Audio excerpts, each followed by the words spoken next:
Famizal ngituman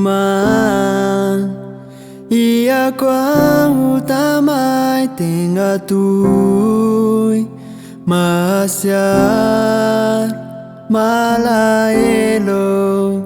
ya uray kinengani atuy.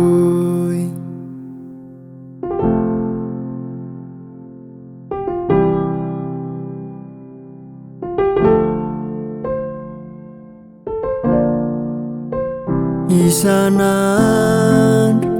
matungale nyeriseri sirat taloyap sisyana api fale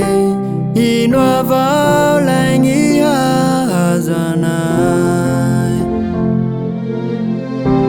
tenga tuy lamangia sisyana Eriko tawa kuri mwakene fazai mwalai ngianzarako etwa mandinyana famizale yaurakyatu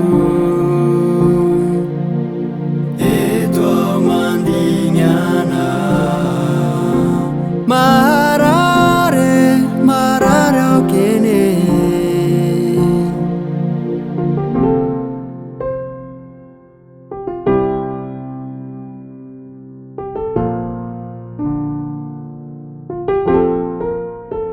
la fakivyao resisanandro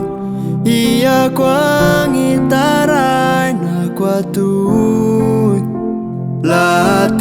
wanao yao si ulavo si ululay ashulu kwanao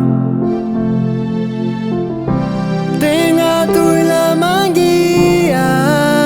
sisyana Eriko tawa kuri mwakene fazai mwalay ngianzarako